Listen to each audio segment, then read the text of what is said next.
Very good evening to all of you. Good evening, class. I am here, and I know it's very difficult to come back when it comes to English. So please, if you are here, give me your indications of your presence, and so that we can go further.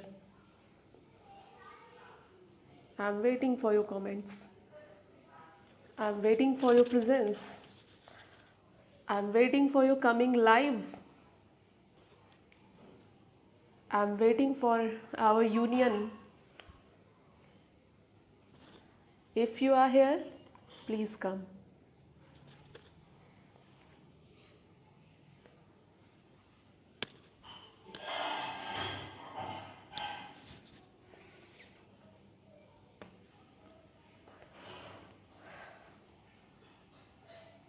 Very good evening to all of you. Number increasing, and it's good to see you here back. First of all, I would like to say sorry to all of you because yesterday I could not connect with you live, and I could not inform you also. But today I am here, and I planned to make up the gap what we did in last 2 days. So आप लोग वापस आइए, और आने से ही काम नहीं चलेगा, आपके इंडिकेशंस मुझे मिलने चाहिए कि आप लोग वापस आ गए हैं। एक तो हम इंग्लिश की बात करते हैं और इंग्लिश बिकम्स अंग्रेजी जब हम यहाँ पे गैप कर देते हैं। जो कुछ ना समझ में आए उसे अंग्रेजी कहना, और इंग्लिश तो वैसे भी अंग्रेजी ही है, यू ऑल नो। तो very good evening to all of you and very happy to see you all guys here. तो can we start for the class without wasting our time? मैं आपसे चाहती हूँ, एक एक्सपेक्टेशन है मेरी आपसे, और वो ये है कि आप लोग मुझे, क्योंकि it's gap of 2 days, Sunday and Monday, then just let me memorise where we were on Saturday.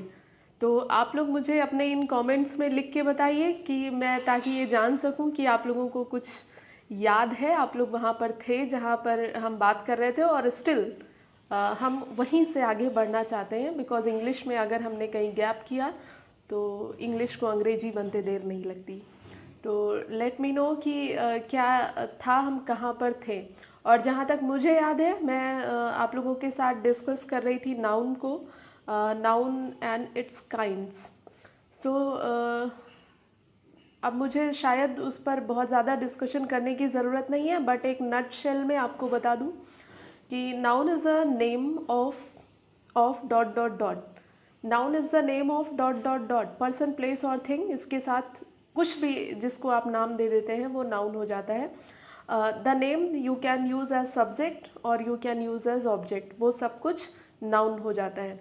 कई बार आपकी वर्ब भी नाउन का काम करती हैं, कई बार आपके जेरंड एंड पार्टिसिपल भी नाउन का काम करते हैं। तो noun is very broad concept, और ये ब्रॉड कॉन्सेप्ट सिर्फ नाम पर जाके फिनिश होता है। किन चीज़ों का नाम, इस पर डिस्कशन की बहुत ज़्यादा ज़रूरत नहीं होती है। Then come to the kinds of noun. तो 5 kinds: proper, common, collective, material, abstract, and division can be done into 2 parts: countable and uncountable. Countable जो होते हैं उन्हें you can present in 1, 2, 3 in numbers, in some, in few. Uncountable you can not present in numbers, you can present in quantity, in measurements, in whatever else except numbers। तो जब उसमें आप आते हैं तो अनकाउंटेबल हो जाता है। तो हमारे कौन से नाउन है जो काउंटेबल है, कौन से नाउन है जो अनकाउंटेबल है, तो उसका डिवीज़न ये है कि हम मटेरियल और एब्स्ट्रैक्ट को काउंट नहीं करते हैं तो वो अनकाउंटेबल में जाते हैं। प्रॉपर और कलेक्टिव को हम काउंट करते हैं तो वो काउंटेबल में जाते हैं। कॉमन नाउन मैं यहीं पर थी और यहीं से शुरू करते हैं, और आपका कंप्लीट फोकस मैं चाहती हूँ, और मैं चाहती हूँ कि आज आप एक पेन और पेपर लेकर के भी बैठें, जिससे आप ग्रामर के कुछ ऐसे पॉइंट्स को नोट करते चलें जिन्हें आपको आपके एग्ज़ाम्स में, कॉम्पिटिटिव एग्ज़ाम्स में हेल्प मिल सकती है। तो what is common noun? Common noun is actually any noun that doesn't indicate any particular person or place or thing. It indicate the whole class, the whole community, the whole category. कोई भी ऐसा word जो आप बोले और उस word से किसी इंडिविजुअल को, किसी पर्टिकुलर को इंडिकेशन ना हो करके, बल्कि उसका जो इंडिकेशन होता है वो उस जैसी हर चीज़ के लिए होता है, उसे हम कहते हैं common noun.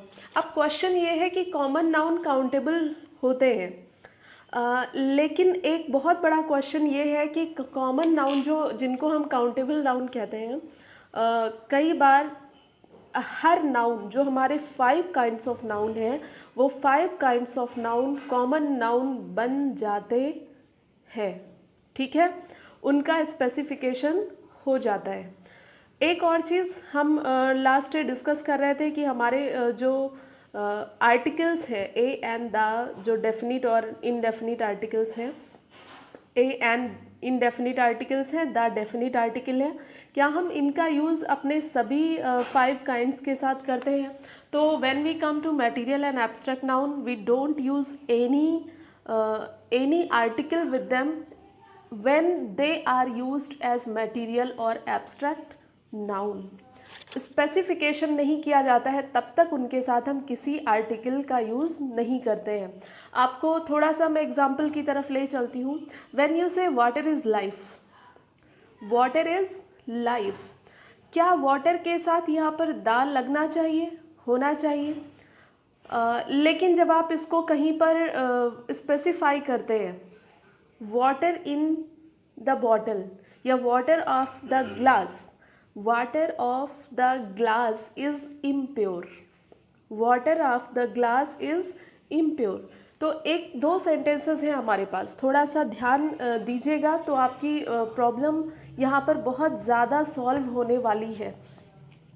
Water is life, water क्या है? मटेरियल नाउन, और हम इसको जनरल सेंस में यूज़ कर रहे हैं। Water is life, generally we say कि जल ही जीवन है। तो जब हम इसको जनरल सेंस में यूज़ करते हैं तो उसके साथ हम किसी आर्टिकल का यूज़ नहीं करते हैं। बट व्हेन वी से water of the bottle, water of the glass, water of the jug, water of this place, of this area is impure, अशुद्ध है, तो उस केस में हम वाटर को स्पेसिफाई कर रहे हैं। और जब हम वाटर को स्पेसिफाई कर रहे हैं तो जब स्पेसिफिकेशन पर आते हैं तो उस स्पेसिफिकेशन की प्रोसेस में यहाँ पर वाटर के साथ हम THE दा का यूज़ करेंगे। क्लियर? तो हमारा क्वेश्चन था कि क्या हम मटेरियल और एब्स्ट्रैक्ट नाउन के साथ THE दा का यूज़ कर सकते हैं या कोई भी आर्टिकल यूज़ कर सकते हैं? तो मटेरियल और एब्स्ट्रैक्ट के नाउन के साथ, note this point, material and abstract noun के साथ हम इनडेफिनिट आर्टिकल्स का यूज़ बिल्कुल नहीं करते हैं। जब स्पेसिफिकेशन करते हैं, उनको किसी कैटेगरी में स्पेसिफाई करते हैं, उस कंडीशन में हम उनके साथ सिर्फ और सिर्फ डेफिनिट आर्टिकल THE दा का यूज़ करते हैं। ओके, सेम वे जो हम कहते हैं life is beautiful, life is beautiful, तो यहाँ पर जो लाइफ है वो एक जनरल सी सेइंग है कि ज़िंदगी बहुत खूबसूरत है। तो लाइफ इज़ ब्यूटीफुल का जो कॉन्सेप्ट है वो जनरल कॉन्सेप्ट है, और उस जनरल कॉन्सेप्ट पे जब हम चलते हैं then it is said life is beautiful. और लाइफ एक कॉमन, एक यूनिवर्सल क्राइटेरिया है। लाइफ इज़ ब्यूटीफुल एक यूनिवर्सल सेट है। लेकिन जब हम कहते हैं life of wise people is beautiful, actually life of wise people is beautiful, actually life of my friend is beautiful, life of the philosophers is beautiful. तो ऐसे case में हम लाइफ को क्या कर रहे हैं? हम लाइफ को द वे ऑफ लिविंग से कनेक्ट कर रहे हैं कि वो कैसे सोचते हैं। तो यहाँ पर लाइफ का मतलब सिर्फ जीवन नहीं रह जाता, यहाँ पर life becomes the way of thinking, the way of doing, the way of behaviour. तो उस केस में जब हम आते हैं तो लाइफ बिकम्स स्पेसिफाइड, और जब वो स्पेसिफाइड हो जाती है तब उसके साथ हम द का यूज़ करते हैं। तो the life of my friend is beautiful but life is beautiful. Happiness is important, खुशी इम्पॉर्टेंट है, but happiness of your happiness of my students, happiness of all the guys who are watching me right now is important. in this case जब हम happiness करते हैं तो यहाँ happiness का मतलब सिर्फ खुश रहने या हंसने से या दांत दिखाने से नहीं है. happiness something else that make you satisfied, that makes you more saturated, that makes you intelligent, that makes you wise. उस केस में हम यहाँ पर जो हम कहेंगे कि हमारे स्टूडेंट्स की हैप्पीनेस हमारे लिए इम्पॉर्टेंट है. एक तो हैप्पीनेस इम्पॉर्टेंट है, दूसरा हमारे स्टूडेंट्स की हैप्पीनेस हमारे लिए इम्पॉर्टेंट है. तो हैप्पीनेस इम्पॉर्टेंट है, एक यूनिवर्सल कॉन्सेप्ट है, बट स्टूडेंट्स की हैप्पीनेस इम्पॉर्टेंट है, ये स्पेसिफिकेशन है. तो व्हेन वी से happiness is important than it's okay, but happiness of my students is important is not okay. We have to use the and we have to say the happiness of my students is important for me. Okay, तो abstract और material दोनों के ही examples मैंने लिए हैं आपको बताने के लिए. वाटर, हैप्पीनेस, लाइफ, ये सारे कॉन्सेप्ट जो थे ये मटेरियल और एब्स्ट्रैक्ट नाउन के थे. मटेरियल और एब्स्ट्रैक्ट नाउन को जब आप स्पेसिफाई करते हैं तब आप उसके साथ डेफिनिट आर्टिकल दा का यूज़ कर सकते हैं, बट आप अगर जनरल उसमें यूनिवर्सल तरीके से उसकी बात करते हैं, उसको कहीं लिखते हैं या बताते हैं या समझाते हैं, तो आप उसके साथ THE दा का यूज़ नहीं करते हैं. ओके, फिर हम अपने बाकी दोनों इधर आते हैं. जब हम अनकाउंटेबल पर आते हैं तो अनकाउंटेबल में आपको नोट करना है कि एब्स्ट्रैक्ट और मटेरियल अनकाउंटेबल नाउन है. अनकाउंटेबल नाउन्स के साथ जनरली कोई भी आर्टिकल यूज़ नहीं किया जाता है, बट स्पेसिफिकेशन के सेंस में जब उनको स्पेसिफाई किया जाता है, उन पर जोर दिया जाता है, उनको किसी पर्टिकुलर कॉन्सेप्ट में यूज़ किया जाता है, उस केस में उनके साथ केवल THE दा जो कि डेफिनिट आर्टिकल है का यूज़ हम करते हैं. So clear. फिर हम काउंटेबल में आते हैं. तो काउंटेबल में हमारे दो नाउन आते हैं, proper noun and collective noun. Common noun her noun है. तो जब हम प्रॉपर और कलेक्टिव में आते हैं तो प्रॉपर नाउन्स की पहले बात कर लेते हैं कि क्या उनके साथ डेफिनिट आर्टिकल का यूज़ हम करते हैं. तो प्रॉपर नाउन में person and place, person and place, except the names of person and place we use definite article with each and every name that indicates the same thing for which it is used. We use definite article. I repeat, personal या proper noun में जब हम किसी person का नाम लिखते हैं तो हम कोई आर्टिकल नहीं यूज़ करते, किसी प्लेस का नाम यूज़ करते हैं तो हम कोई आर्टिकल यूज़ नहीं करते, लेकिन पर्सन और प्लेस को छोड़ करके बाकी हम जितने भी आर्टिकल्स, कितने भी नेम्स लिखते हैं उनके साथ हम डेफिनिट आर्टिकल दा का यूज़ करते हैं. और प्लेस में भी थोड़ा सा आते हैं. तो प्लेस में जब हम स्पेसिफाई करते हैं किसी ग्रुप ऑफ प्लेसेस को, ग्रुप ऑफ आइलैंड्स को, तो वहाँ पर हम उसके साथ डेफिनिट आर्टिकल का यूज़ करते हैं. एक चीज़ और बता दूं, जब मैं कोई भी नाम कहती हूँ तो यहाँ पर थोड़ा सा और एक डिफरेंस आ जाता है. जनरली एग्ज़ाम में जो क्वेश्चन पूछा जाता है उसमें ये क्वेश्चन आता है कि the Mount Everest is the highest peak of the world and you have to find out the error in this sentence. तो मैंने कहा कि पर्सन और प्लेस के नाम के साथ हम दा का यूज़ नहीं करते हैं, बाकी सभी के साथ दा का यूज़ करते हैं. बट एक और एक्सेप्शन है और वो ये है कि when we use the name of the complete mountain, the whole range of mountain, तो माउंटेन रेंजेस के नेम्स जब हम लिखते हैं जैसे द हिमालयाज, द आल्प्स, तो इनके साथ डेफिनिट आर्टिकल का यूज़ किया जाता है. बट जब इनको सेपरेट करते हैं हम, इनकी पीक्स में, इनकी चोटियों में जब सेपरेट करते हैं, उनके नाम हम कहते हैं, तो उनके साथ हम डेफिनिट आर्टिकल का यूज़ नहीं करते हैं या किसी भी आर्टिकल का यूज़ नहीं करते हैं. हम कहते हैं the Himalayas, but when it comes to Mount Everest हम उसके साथ दा का यूज़ नहीं करते हैं. हम कहते हैं mount Everest is the highest peak of the world. ठीक है, तो ये हो गया. फिर उसके बाद हम आते हैं कलेक्टिव नाउन पे. कलेक्टिव नाउन का कॉन्सेप्ट बहुत क्लियर है. कलेक्टिव नाउन में कुछ ऐसे नाउन होते हैं जो एक सिंगुलर साउंड कर सकते हैं, प्लूरल साउंड कर सकते हैं, बट वो अपने पीछे एक गैदरिंग लेते हैं और वो गैदरिंग पर्सन, प्लेस या थिंग्स की हो सकती है। जैसे आइलैंड आप कहते हैं तो वो कलेक्टिव नाउन हो जाता है। जैसे क्लास आप कहते हैं तो वो कलेक्टिव नाउन हो जाता है। जैसे फैमिली आप कहते हैं तो वो कलेक्टिव नाउन हो जाता है। और कलेक्टिव नाउन सिंगुलर या प्लूरल दोनों ही साउंड कर सकते हैं। तो उस केस में इसका यूज़ डिफरेंट डिफरेंट फॉर्म में डिफरेंट अंडरस्टैंडिंग के साथ किया जाता है कि हम इसे सिंगुलर या प्लूरल क्या कंसीडर करें। अब एक चीज़ और आती है कि क्या हम प्रॉपर नाउन को, उसमें जब कोई नाम आता है, जैसे कभी कभी हम किसी को टाइटल या टैग करते हैं कि हम कहते हैं he is the Shakespeare of India, he is the Shakespeare of India. तो कई बार जो हमारे नेम्स होते हैं, नेम्स वो एडजेक्टिव हो जाते हैं। और एडजेक्टिव किस फॉर्म में? अपनी सुपरलेटिव फॉर्म में। जब हम किसी को गांधी कहते हैं, when we use the term Gandhi for anyone, when we use the term Switzerland for any place, when we use Delhi for any place, तो इन सब का मतलब क्या हो जाता है? सुपरलेटिव फॉर्म में ये सारे वर्ड्स एडजेक्टिव का काम करते हैं। तो जब मैं कहती हूँ कि he is the Shakespeare of India, तो वहाँ पर हमें हमारा कहने का मतलब है कि वो भारत का सबसे अच्छा ड्रामेटिस्ट है, the best dramatist of India. फिर हम जब गांधी कहते हैं तो गांधी कहने का हमारा मतलब ये है कि वो ऐसा पर्सन है जो सबसे ज़्यादा गांधी जी के आइडियाज़ को, उनके आइडियल्स को फॉलो करता है। फिर जब हम स्विट्ज़रलैंड कहते हैं तो हम कहते हैं कि वो भारत का सबसे सुंदर शहर है। फिर उसके बाद हम जब लंदन कहते हैं तो हम ये कहना चाहते हैं कि वो भारत का सबसे ज़्यादा पॉपुलेटेड शहर है, सबसे ज़्यादा पॉपुलेशन वाला शहर है।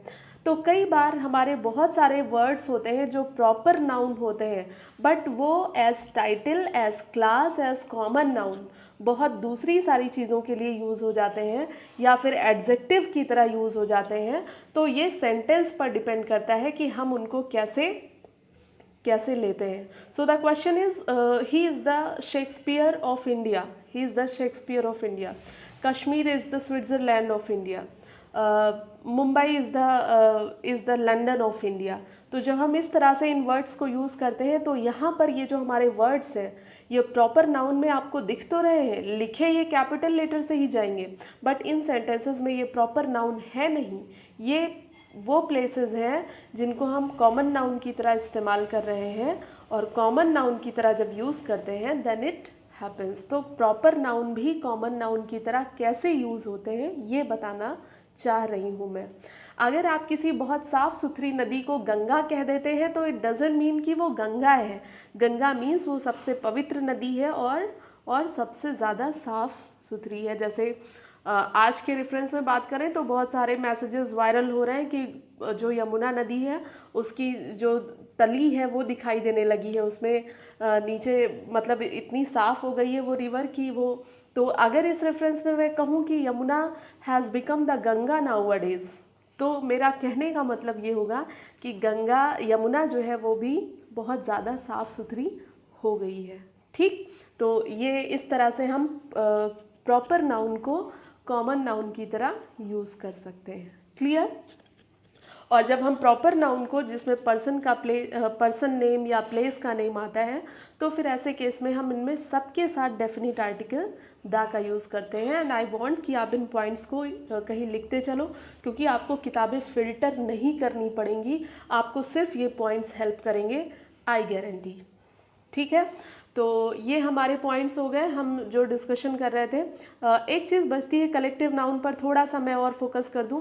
कलेक्टिव नाउन कई बार ऐसा होता है कि कलेक्टिव नाउन में जैसे हम टीम कहते हैं या क्लास कहते हैं या कुछ भी ऐसे वर्ड जो एक सिंपल टर्म बताते हैं, the team is playing well, team अच्छा खेल रही है। ठीक है, फिर सेम टाइम में हम कहते हैं कि टीम ने अपनी जर्सी पहनी है, टीम ने अपनी जर्सी पहनी है। तो टीम का मतलब यहाँ एक सेंटेंस में तो हम कह रहे हैं कि टीम इज़ प्लेइंग वेल, दूसरे में हम कह रहे हैं कि टीम ने अपनी जर्सी पहनी है। Shakespeare in that sentence acts as common noun but gives the feeling of adjective because of quality. Exactly Ankita, हम यही बात कर रहे हैं। और एडजेक्टिव भी सुपरलेटिव डिग्री वाला एडजेक्टिव, इसलिए हम इसके साथ डेफिनेट आर्टिकल THE द का यूज़ कर सकते हैं। और कॉमन नाउन इसलिए क्योंकि आप किसी भी बेस्ट पर्सन के लिए उस पर्टिकुलर एरिया में, प्लेस में, कंट्री में जो बेस्ट है, आप उसके लिए वो रिलेटेड प्रॉपर नाउन यूज़ कर सकते हैं, इसलिए वो एडजेक्टिव है, अदरवाइज वो कॉमन नाउन है। ठीक है, तो इस तरह से इनका यूज़ हम करते हैं। And now I am sure कि आप लोग यहाँ पर बहुत ज़्यादा क्लियर हो गए। अब जब हम कलेक्टिव नाउन की बात कर रहे हैं तो कलेक्टिव नाउन में व्हेन वी कम, तो कलेक्टिव नाउन का जो एक पार्ट है कि ये सिंगुलर है या प्लूरल, मैंने अभी 2 सेंटेंसेस बोले हैं। पहला सेंटेंस है कि team is playing well, team अच्छा खेल रही है। फिर दूसरा सेंटेंस मैंने बोला कि टीम ने अपनी जर्सी पहनी हुई है या टीम ड्रेसअप है, टीम जो है वो तैयार है। तो इन दोनों सेंटेंसेस में क्या आपको कोई डिफरेंस दिख रहा है? तो जब हम ये कह रहे हैं कि टीम इज़ प्लेइंग वेल, तो ऐसे केस में टीम जो है वो अपना कंट्रीब्यूशन, अपना फोकस कहाँ दे रही है? अपने गेम पर, और वो एक यूनाइट सेंस के साथ, यूनाइट फील के साथ खेल रहे हैं। एंड आउटकम्स जो है वो बहुत अच्छे हैं। ऐसे केस में टीम परफेक्ट है, टीम सिंगुलर है। बट हम कहते हैं कि टीम ने अपनी जर्सी पहनी हुई है, तो क्या टीम कोई पर्सन, एक पर्सन आपको दिख रहा है? एक पर्सन होता तो हम प्लेयर कहते। हम यहाँ पर जब हम टीम कहते हैं और जब ये कह रहे हैं कि टीम ने अपनी जर्सी पहनी हुई है या टीम अपनी सीट्स पर बैठी हुई है, तो यहाँ पर हमारा कहने का मतलब फिर वहाँ पे सिंगुलर नहीं रह जाता है। या टीम अपने अपने व्यूज़ में अलग अलग है, टीम के ओपिनियंस अलग अलग हैं। तो जब हम ये कहते हैं तो इस तरह से यहाँ पर एक जो सेंस जाता है कि टीम ने अपनी जर्सी पहनी है या टीम ने अपनी ड्रेस पहनी है, टीम अपनी कुर्सी पर बैठी है, टीम अपनी सीट्स लिए हुए है। तो इस केस में टीम में जितने भी मेंबर्स हैं हम उन सबकी अलग अलग बात कर रहे हैं, या टीम के अपने अपने व्यूज़ हैं। इस केस में हम हर एक टीम मेंबर की इंडिविजुअल बात कर रहे हैं। ठीक है, तो टीम ड्रेस्ड अप है, इसका मतलब टीम का हर खिलाड़ी ड्रेस्ड अप है। तो इस केस में टीम इज़ नहीं है, टीम क्या है? टीम आर है। टीम यूनाइट होकर के अपना गेम दिखा रही है, वहाँ पर टीम इज़ है। टीम ने अपनी सीट ले रखी है, टीम कुर्सियों पर बैठी है, इस केस में टीम आर है। टीम के अपने अलग अलग व्यूज़ हैं, ऐसे केस में टीम आर है। तो एक तो सेंस है कि सेंटेंस में क्लियरली लिखा है कि वो यूनाइटेड है या डिवाइडेड है। तो जब यूनाइटेड है तो इज़ है, डिवाइडेड है तो आर है। लेकिन एक होता है जहाँ पर आपको सेंस निकालना पड़ेगा। टीम ड्रेस्ड अप है, इस केस में कहीं दिख नहीं रहा कि टीम डिवाइडेड है, बट आपको ये समझना पड़ेगा कि जब टीम ड्रेस्ड अप हम कहते हैं तो हम ये टीम कोई कॉन्क्रीट फॉर्म में हमारे सामने खड़ा कोई मेंबर नहीं है, बल्कि टीम जिन लोगों से बनी है हम उनके ड्रेस्ड अप होने की बात कर रहे हैं, हम उनके व्यूज़ को यूनाइट करने की बात कर रहे हैं, हम उन मेंबर्स के बैठे होने की बात कर रहे हैं। ठीक है, तो you have to make sense कि यहाँ पर हमें करना क्या है, कैसे समझना है सेंटेंस को। Understanding is the most important thing of grammar. और ग्रामर में जब आपकी अंडरस्टैंडिंग बनती है तो वो अंडरस्टैंडिंग ही आपकी ग्रामर को, आपकी अंग्रेजी को इंग्लिश बना देती है, इंग्लिश को अंग्रेजी नहीं बनने देती। आई वॉन्ट टू से कि when you work on your understanding, when you develop your understanding for this foreign language, for the grammar of this foreign language, then it becomes easier for you. तो एक concept develop करिए, चीज़ों को समझने की ज़्यादा कोशिश करिए, शब्दों को पकड़ के मत चलिए। शब्दों को जिस कॉन्टेक्स्ट में रैप किया गया है, बांधा गया है, समायोजित किया गया है, उस कॉन्टेक्स्ट में उन शब्दों का क्या मीनिंग है या क्या हो सकता है, ये सेंस कर पाना, ये इमेजिन कर पाना, ये गेस कर पाना, that is the best skill for understanding the grammar of this language. Okay, तो अब मुझे लगता है कि हमारा यहाँ का पार्ट हो चुका है और अब हमें नाउन के अगले स्टेप पर चलना चाहिए, क्योंकि अभी तक हम अपनी पुरानी क्लासेस की ही बात कर रहे थे और अब हम जब नए कॉन्सेप्ट पे आते हैं तो हम नाउन के साथ यहाँ पर आपके साथ एक और चीज़ डिस्कस कर लेना चाहते हैं, दैट इज़ नंबर। तो नाउन में नंबर होते हैं 2, सिंगुलर एंड प्लूरल। और जब सिंगुलर और प्लूरल नंबर की हम बात करते हैं तो एक चीज़ यहाँ पर पहले से ही क्लियर है कि काउंटेबल नाउन जो काउंट हो सकते हैं केवल उन्हीं को हम सिंगुलर या प्लूरल कह सकते हैं।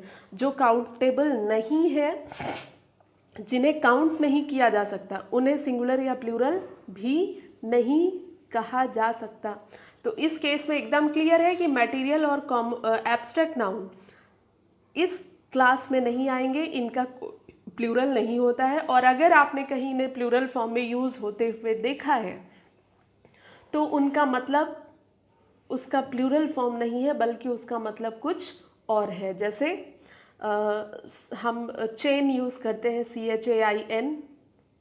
जैसे हम एयर यूज़ करते हैं, एयर मीन्स हवा, क्या है, एब्स्ट्रैक्ट नाउन है। और जब हम एयर्स कहते हैं तो उसका मतलब उस पूरे एटमॉस्फेयर से हो जाता है। जब हम वाटर कहते हैं तो वाटर मीन्स पानी, लेकिन जब हम वाटर्स कहते हैं तो उसका मतलब बहुत सारा पानी नहीं होता, उसका मतलब ओशियन या कोई भी सोर्स ऑफ वाटर जहाँ जो एकदम बहुत ब्रॉड है, जो फैला हुआ है, तब हमारा मतलब। जब हम आजकल तो ये टर्म यूज़ होता है, जैसे हम इंडियन ओशियन कहते हैं तो हम कहते हैं इंडियन वाटर्स। तो इंडियन वाटर्स का मतलब वो सारा पार्ट आ जाता है जहाँ जहाँ पर जितने पानी पर या जितने समुद्री भाग पर भारत का अधिकार है या जो भारत की रेंज में आता है, उसे हम इंडियन ओशियन की जगह इंडियन वाटर्स कहते हैं, या पार्ट ऑफ इंडिया की बजाय इंडियन वाटर्स कह देते हैं। ठीक है, तो इस तरह से अगर हम किसी भी एब्स्ट्रैक्ट या मटेरियल नाउन को हम प्लूरल फॉर्म में यूज़ कर रहे हैं, then it doesn't sound for plural, it sound for something else, it gives a different meaning. तो यहाँ पे हम बात कर रहे हैं नंबर की, सिंगुलर और प्लूरल नंबर की। दो ही नंबर होते हैं, और जब नंबर दो होते हैं तो एक है तो सिंगुलर और एक से ज़्यादा है तो प्लूरल हो जाता है। ठीक है, if one then it is singular, if more than one then it is plural. अब हम फॉर्म कैसे करेंगे सिंगुलर और प्लूरल नंबर्स को? तो सिंगुलर और प्लूरल नंबर्स को फॉर्म करने के आप बहुत सारे तरीके जानते हैं। जैसे जो जनरल चीज़ें होती हैं उनमें हम एस ऐड करके उन्हें हम सिंगुलर प्लूरल बना देते हैं। हम ES ऐड करके सिंगुलर प्लूरल बना देते हैं। मतलब कुछ ऐसे हमारे वर्ड्स होते हैं जो S या SH या CH या X पर एंड होते हैं, तो उनके साथ हम S या ES ऐड करते हैं। जैसे बॉक्स है तो बॉक्सेस हो जाता है। ठीक है, लेकिन एक्सेप्शन भी है। अब ये मत कहना कि ऑक्स है तो ऑक्सेस होना चाहिए, वो ऑक्सन हो जाता है। तो सिंगुलर और प्लूरल का एक जो कॉन्सेप्ट है वो मैं आपसे ये कहना चाहूँगी, बल्कि मैंने कुछ चीज़ें जो है यहाँ पर लाइन अप की हुई हैं तो मैं आपको उनके बारे में बताऊँगी। बट आपसे भी एक रिक्वेस्ट करूँगी कि इसमें बहुत ज़्यादा रूल्स पर ना जा करके आप एक पैटर्न को समझिए और आप कोशिश करिए कि कुछ ऐसे सिंगुलर प्लूरल जो कई बार repeatedly they are asked in examinations, आप उनको याद कर लीजिए। क्योंकि यहाँ पर इंग्लिश इसलिए भी ज़्यादा डिफ़िकल्ट हो जाती है क्योंकि यहाँ पर जो रूल है उनके बजाय जो एक्सेप्शंस हैं, जो अपवाद हैं, जो नियमों से परे चीज़ें हैं, वो हमारे एग्ज़ाम्स का पार्ट बन जाती हैं। तो हमें लगता है कि हमें तो ये पता था और आ गया ये, तो आप रूल्स पर तो काम करिए क्योंकि रूल्स जानने ज़रूरी हैं, बट रूल्स के साथ जो एक्सेप्शन है उन पर थोड़ा सा ज़्यादा काम करिए क्योंकि पैटर्न ये है कि एक्सेप्शन पर ज़्यादा फोकस होता है एग्जामिनर का, पूछने वाले का। ठीक है, और for your information it is important. तो मैं कुछ चीज़ें आपके साथ डिस्कस करूंगी और फिर हम इसे वापस डिस्कशन इसका नहीं करेंगे। हम सिंगुलर और प्लूरल को आज यहीं पर कंक्लूड करते हुए कल हम कुछ नए टॉपिक पर जाएंगे। ठीक है, तो uncountable noun has no plural form, countable noun has plural form. Okay, तो कुछ जनरल रूल्स हैं जहाँ पर हम एस या यस लगा करके, मैंने आपको एंडिंग बताई कि वर्ड्स की एंडिंग अगर ऐसे होती है तो हम एस या यस लगा सकते हैं। फॉर एग्जांपल क्लासेस है, कुछ इस तरह की और चीज़ें। फिर कुछ और टर्म्स पे आते हैं तो जहाँ एफ हो या एफ ही हो तो इनको रिमूव करके हम वहाँ पर VES लगा देते हैं। जैसे कि लीफ है, वाइफ है, शेल्फ है, नाइफ है, इस तरह के वर्ड्स। तो इनके प्लूरल क्या हो जाता है? लीफ है तो लीव्स हो जाता है, लाइफ है तो लाइव्स हो जाता है, वाइफ है तो वाइव्स हो जाता है, नाइफ है तो नाइफ्स हो जाता है। अब इसी केस में हम आते हैं तो हमारे पास कुछ और वर्ड्स हैं जैसे कि जिनकी फॉर्म बदलती है बट किसी रूल के अकॉर्डिंग नहीं बदलती। जैसे चाइल्ड है तो चिल्ड्रन हो जाता है और ऑक्स है तो ऑक्सन हो जाता है। ठीक है, माउस है तो माइस हो जाता है, मैन है तो मैन हो जाता है, विमेन है तो MAN वाला पार्ट जो है वो MEN में कन्वर्ट हो जाता है। टूथ, दांत, जो कि टीथ हो जाता है, और टीथ जब हो जाता है तो वो प्लूरल हो जाता है। तो इस तरह के कई सारे वर्ड्स हैं। यस लवली, आप बिल्कुल सही हैं कि SSS, SH, CH, X and Z come in last, we add ES। तो जो जैसा होता है उसके अकॉर्डिंग हम इस सिचुएशन में ये ऐड करते हैं, and this is quite correct, यहाँ पे कोई डाउट नहीं है। फिर हमारे कुछ ऐसे फॉर्म्स हैं जिनको आप लोग नोट करिए, जो अपनी सेम फॉर्म में रहते हैं, जो बदलते नहीं है, जिसमें हम फिश कह सकते हैं, FISH फिश, स्पेसीज कहते हैं, SPECIES, डजन कहते हैं, DOZE एंड डजन, ये किसी और सेंस में यूज़ होता है तो हम डजन्स कहते हैं, बट नंबर के साथ 2 डजन, 3 डजन, 4 डजन कभी भी डजन्स नहीं होता, 3 डजन्स नहीं होता, 3 डजन होता है ऑलवेज, ठीक है। सीरीज़ होता है तो 1 series, 2 series, 4 series, 5 series, many series, series कभी नहीं होता है। तो ये अपनी दोनों फॉर्म में ऐसे ही रहता है, और according to the number added with this हम उसके साथ हेल्पिंग वर्ब का यूज़ करके इसे सिंगुलर या प्लूरल फॉर्म में प्रेजेंट करते हैं, ठीक है।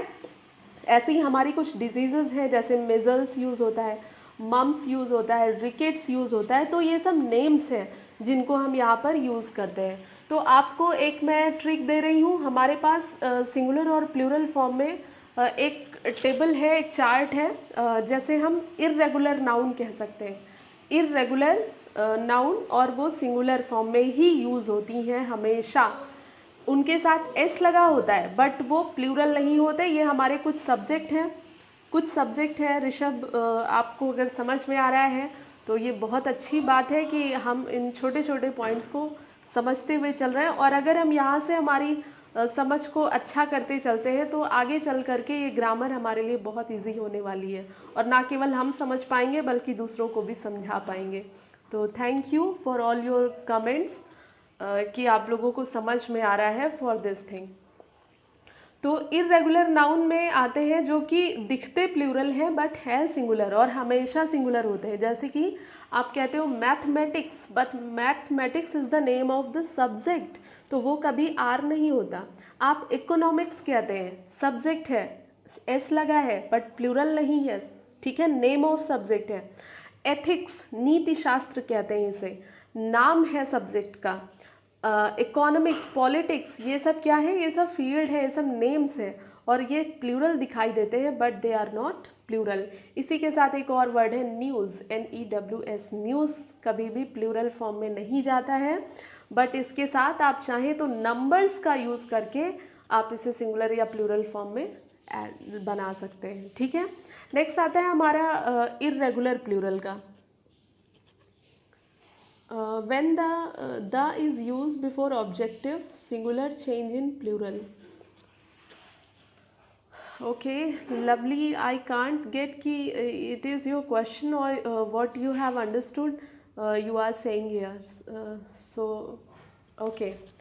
तो इर्रेगुलर प्लूरल का जो मोड होता है उसमें जैसे चिल्ड्रन है, माइस है, फीट है, मैन वुमेन है, टीथ है, गीज है, अभी ये सारे वर्ड्स हमने बोले थे। तो ये किसी पैटर्न को फॉलो नहीं करते हैं, ये ऐसे वर्ड्स हैं जो प्लूरल होते हैं लेकिन एस या ES लगा के नहीं, या VES लगा के नहीं, या किसी ग्रामर में प्लूरल बनाने वाले पैटर्न को ये फॉलो नहीं करते हैं। और कुछ ऐसे वर्ड्स हैं जो एग्ज़ाम्स में आते हैं और वो वर्ड हमेशा अपनी सिंगुलर या प्लूरल फॉर्म में कभी भी चेंज नहीं होते हैं, हमेशा सेंटेंस का सेंस बताता है कि वो प्लूरल है या सिंगुलर है। जैसे कि एक पहला एग्जाम्पल मैं लेती हूँ FISH फिश का, दूसरा एग्जाम्पल है SHEEP शीप का, तीसरा एग्जाम्पल है DEER डियर का। ये 3 वर्ड है जो रिपीट होते रहते हैं एग्ज़ाम में, स्पेशली शीप और फिश, लेकिन इनको कॉन्टेक्स्ट में जब आप रखते हैं तो आप समझ जाते हैं कि वो प्लूरल है या सिंगुलर है, बट आप इनमें ES या S लगा करके इनका प्लूरल नहीं बनाते हैं, ठीक है। तो इस तरह से ये हमारे, आप इनको कैटेगराइज कर सकते हैं इसी तरह से, और बहुत सारी वर्ड्स हैं जिनको आप कैटेगराइज करके इस फॉर्म में ला सकते हैं।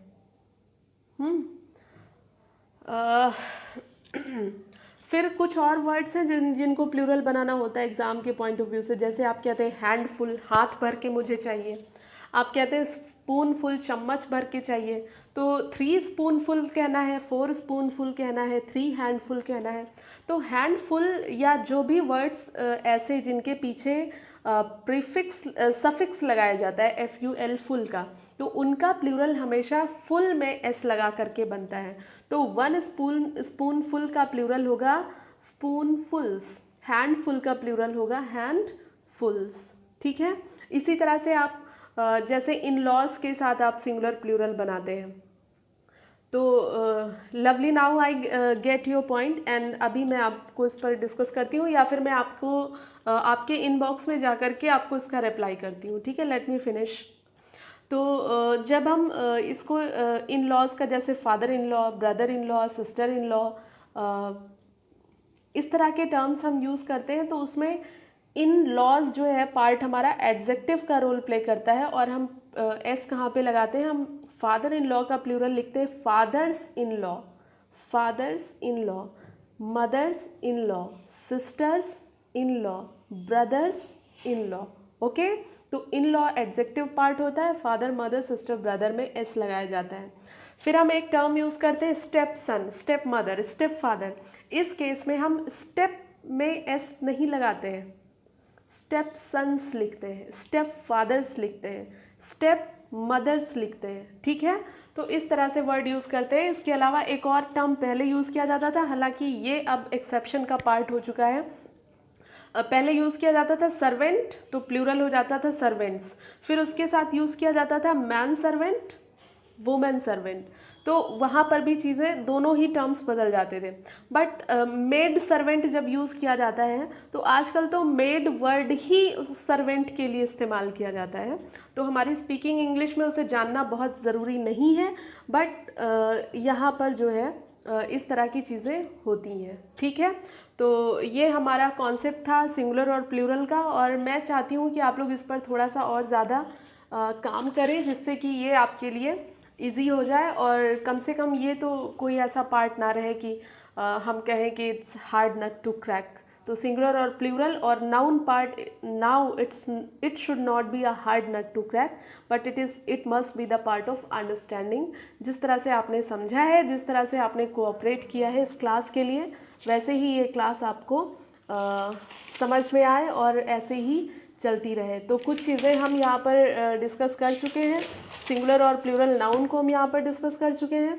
अब इस पार्ट को हम यहीं पर फिनिश करते हैं, और कल हम प्रोनाउन के पार्ट के साथ आपसे मिलेंगे। बट मैंने कुछ होमवर्क दिया था, आप लोगों को याद हो अगर, तो आप उसे यहाँ पर मुझे सेंड करिएगा, और अगर नहीं याद है तो याद करके आप मुझे मैसेज करिएगा, क्योंकि मुझे लग रहा है कि आई एम मिसिंग दैट कि मैंने क्या दिया था। बट आज के लिए जो है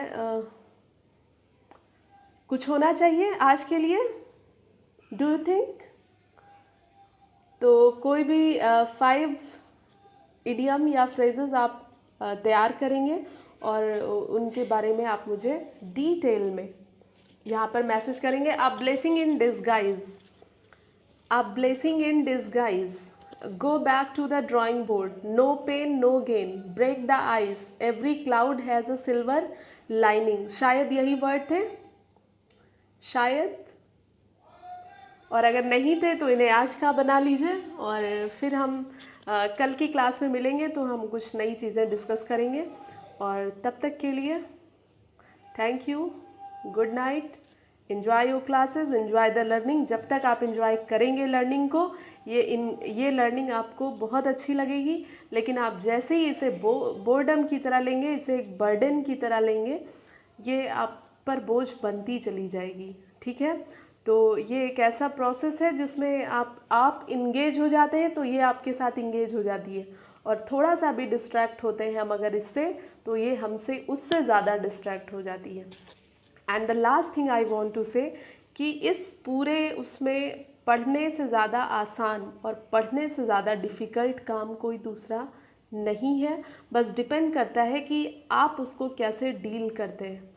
आज की सिचुएशन जो आप देख रहे हैं, उस सिचुएशन को देख करके मुझे फिर से ये लगने लगा है कि ये पढ़ाई, अगर कोई ऐसी क्रिटिकल सिचुएशन आती है, उसमें भी आपको सबसे ज़्यादा कोई चीज़ अगर सपोर्ट कर रही है, तो this is the education after food and shelter. ठीक है, तो please be aware of for your future, just fight with you for your future and आप अपने आप को अपडेट करते रहिए और घर पे रहिए, हेल्दी रहिए, अपना ध्यान रखिए और सबका ध्यान रखिए। Thank you, good night.